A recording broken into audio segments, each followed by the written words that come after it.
Hi all, it's Amy Adamo from Evolutions. Today with you on a highly requested segment from our clients regarding neck and shoulder mobility.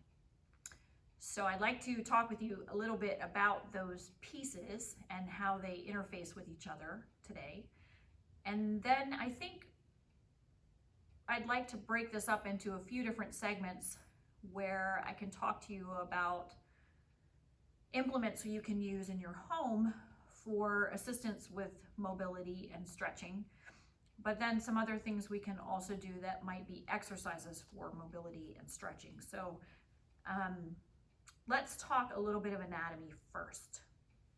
So when we talk about the shoulder and neck and trying to find some relief in an area that may feel like it's in the front of the shoulder or the back of the shoulder, or wrapping around into the upper arm, or coming up into the neck, what we need to remember is that the shoulder interfaces with the chest, the neck, the upper back, and then continues down the chain into the hips, all the way to the feet. So we can talk about all of those things. You've seen maybe some of my other mobility segments on the hip and the feet, so you could use those in conjunction with the shoulder, but it's important to understand that the tissues that affect these structures go up and down, and also side to side, and also front to back.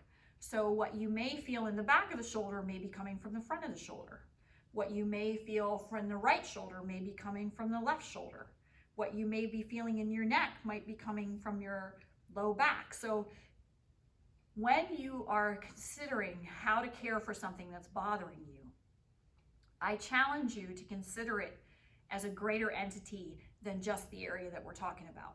So doing things bilaterally and doing things in the front and the back at the very least is something I'd like to challenge you with. Today I'm going to show you mostly things from the right side so that you can see me on the camera, but I would like you, after you do the right side with me today, to turn around and do those same things on the left side, okay? We're gonna start with the foam roller. And I've got that right here, okay? And this is a high density foam roller. You got lots of options with foam rollers. There's so many things on the market. Again, I think I might've said in some of my other videos, if you would like to do something with knobs and all kinds of those bells and whistles, you can do that, but it's not necessary. You have other devices, other implements and toys in your house that you could be using just the same way. If not, actually, in maybe a more targeting way. So the foam roller, I'm gonna set up here a little bit on an angle, and we're gonna start with the back, okay? So let's consider the area of the ribs. I like the area of the ribs because what we get with that is a lot of structural support. All those bones, those ribs attaching to the spine, and then coming around and attaching in front at the sternum give us a lot of stability here. So it's a great place to start with our rolling. It's easy to sit down and sort of relax into this position at the get-go, okay? So I'm gonna start here. I can take my hands behind my head to support my head. Maybe I have a disc issue in my neck, or maybe some osteoporosis or things like that have started, and holding my neck in this position for a length of time may not feel good. So I can hold it with my hands, but it's gonna change what happens with my shoulder when I'm here, okay? So just know that. It's not right or wrong, it's just one way. So there's lots of ways to attack this. So I'm starting with this area at the base of my ribs, and I'm rolling up into the area of my shoulder blades. Now I can creep forward a little bit to get all the way up toward the top of my shoulder blades without getting into my neck, okay? That's important to note, because the neck is one of those areas that we'll talk about that we want to get at a little bit more specifically, because we can't lever the cervical spine on the foam roller. It's not safe. Okay, so I'm starting with just kind of rolling through the spine here, almost like a dough roller. I'm using this foam roller to work slowly through my spine and assess. Maybe I feel a speed bump or a sticky point. For me, it's right here on my left side, actually. Just feels like it wants a little bit more attention, almost as though something could shift and make it feel a little bit more open and loose. So your foam roller is a great assessment tool. It gives you information about what's happening, not only subjectively, but objectively. Okay, some people have asked me, is it safe to roll the spine? I would say, in my opinion, if you are not osteoporotic, you don't have anything where your bones are at risk there, that it's safe to roll across your spine in the manner that we just did, but not, again, up into the neck, okay? And actually, I don't even really like rolling the low back, the lumbar spine with the foam roller, because again, I just don't feel like there's enough bony support wrapping around from front to back to safely do that. And we talked about that a little bit, I think, when I did the hip, but that's for another day. Okay, so let's go into this side body area. We got our side body coming up through the lats. It wraps around through the ribs, okay? We have to remember that we have pecs too, ladies, right? Just because that breast tissue is right in front doesn't mean there's not tissue underneath there that could be involved. So it's important to realize that when we're using the foam roller. Another avoidance area is the armpit. I can do behind through this tissue, and I can get the pec in front, and it creates this little bordering system that it's safe to roll in, but I don't want to push the foam roller right into this armpit area.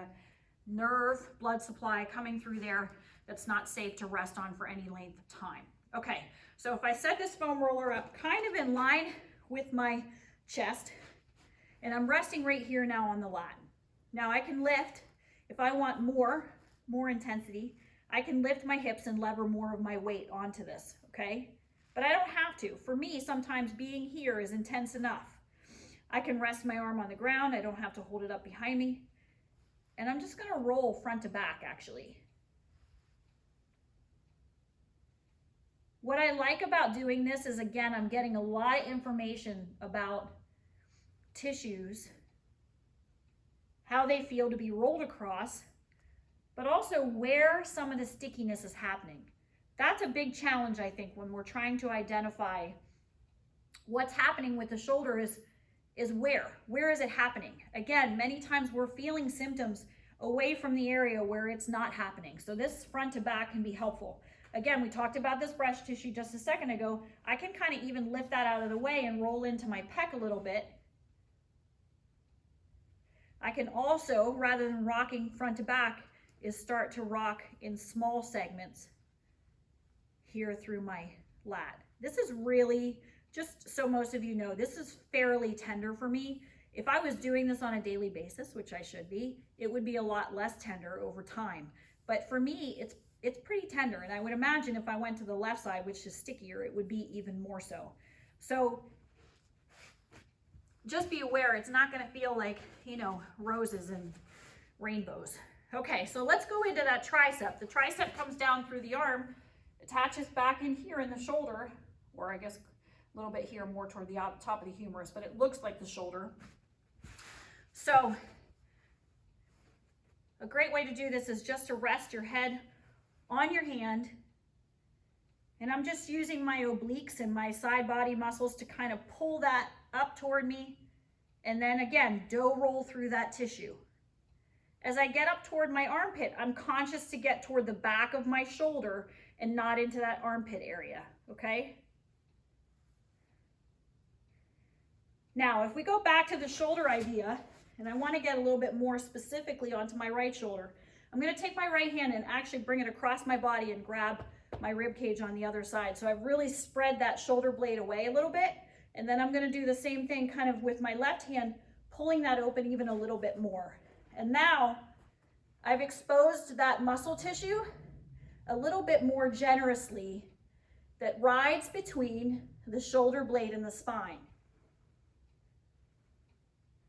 That's the rhomboid, some of the trap, other muscles that sit down deeper in there, which are harder to get, like the long muscles of the spine. And even though you may not be getting all the way to such things like the multifidus, rolling these tissues and loosening them is still going to have a positive effect on those deeper tissues. Okay, Now I'm going to keep this right hand wrapped around, and I'm going to start to get a little bit more into my shoulders specifically. Again, I can roll onto my shoulder a little bit here.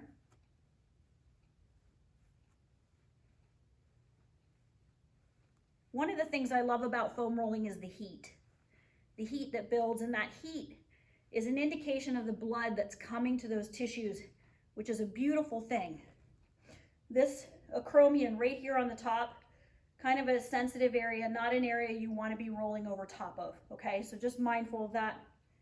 All right, so let's talk a little bit more specifically about the front of the shoulder. The front of the shoulder here in this pec, I don't love doing this on the foam roller. You can, but it's just not something that feels as, I don't know, intuitive, I guess, on the foam roller. So if you were going to use the foam roller for your chest, I'm going to rest the foam roller right into this pocket right here to the inside of my shoulder. I'm not all the way on my breast tissue. I'm kind of sitting right in between.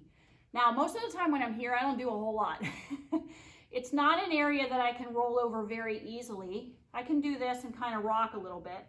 But more what I do is kind of move my arm around once I get here. And I can wrap it all the way around to touch my low back.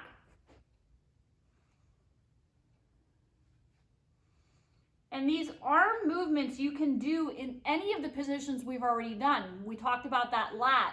Maybe it feels not great to roll on the lat, so you just rest on it and take your arm through circles. Different things like that can move the tissue. What you've done essentially is pinned this tissue against the bone underneath.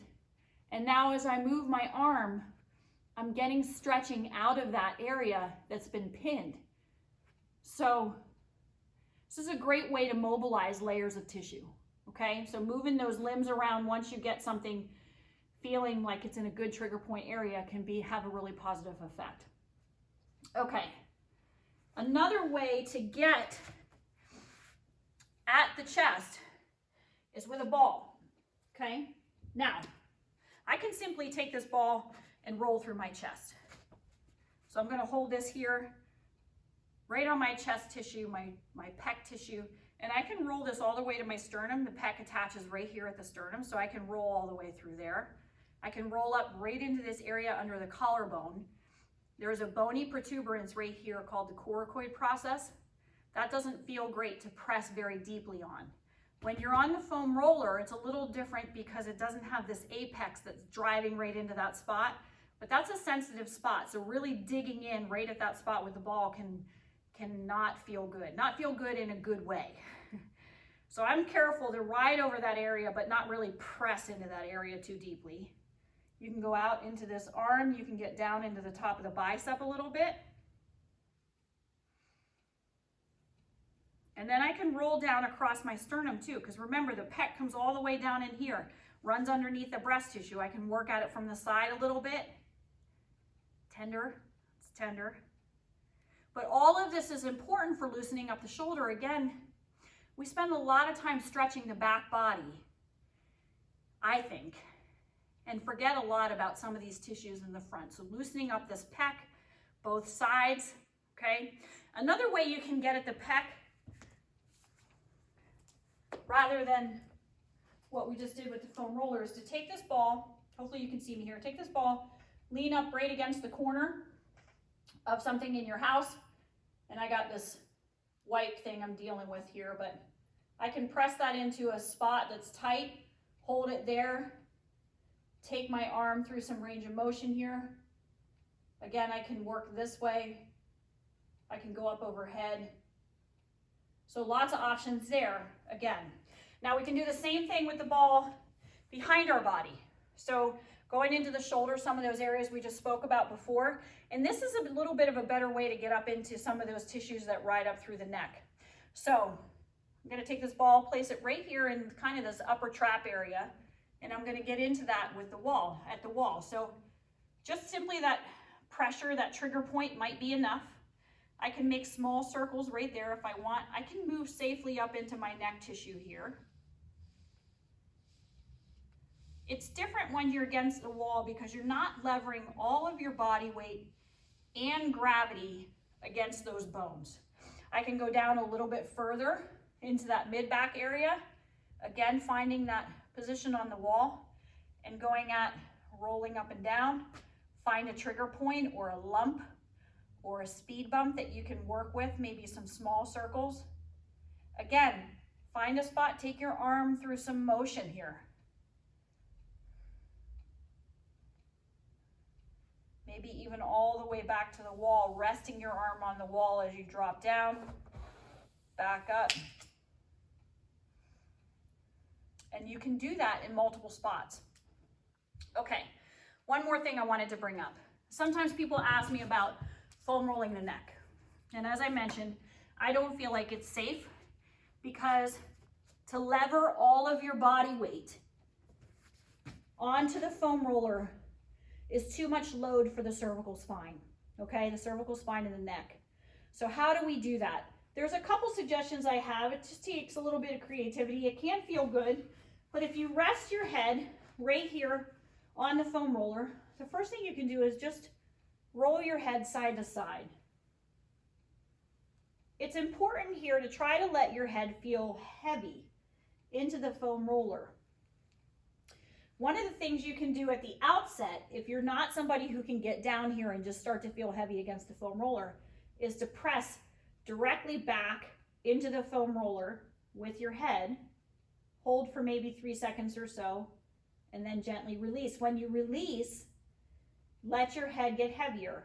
Feel like your tissues at the top of your neck are just kind of melting over the foam roller. Another press, another release.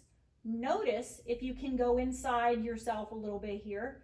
Notice if you tend to press more with the right side or the left. If that's the case, you can turn your head a little bit on one side or the other just to accentuate that a little bit more and make sure that both muscles are getting involved when you press down. Then you can go back to that rolling if you have started to achieve a little bit more relaxation. Now, the other thing you can do here that I sometimes recommend for people is right here at the back of your head is something called a nuchal line. And it's a bony protuberance on the skull where some of those back muscles come up and attach into the head, okay? When you look up, that's one of the muscle groups that's activating here. So if I push this foam roller out of my neck curve and right up onto the back of my skull, now I can massage that attachment a little bit just by looking up and then dipping my chin toward my chest.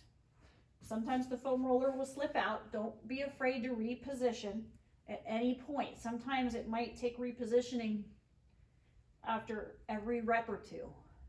And again, you can massage that nuchal line a little bit more specifically, just rolling right to left.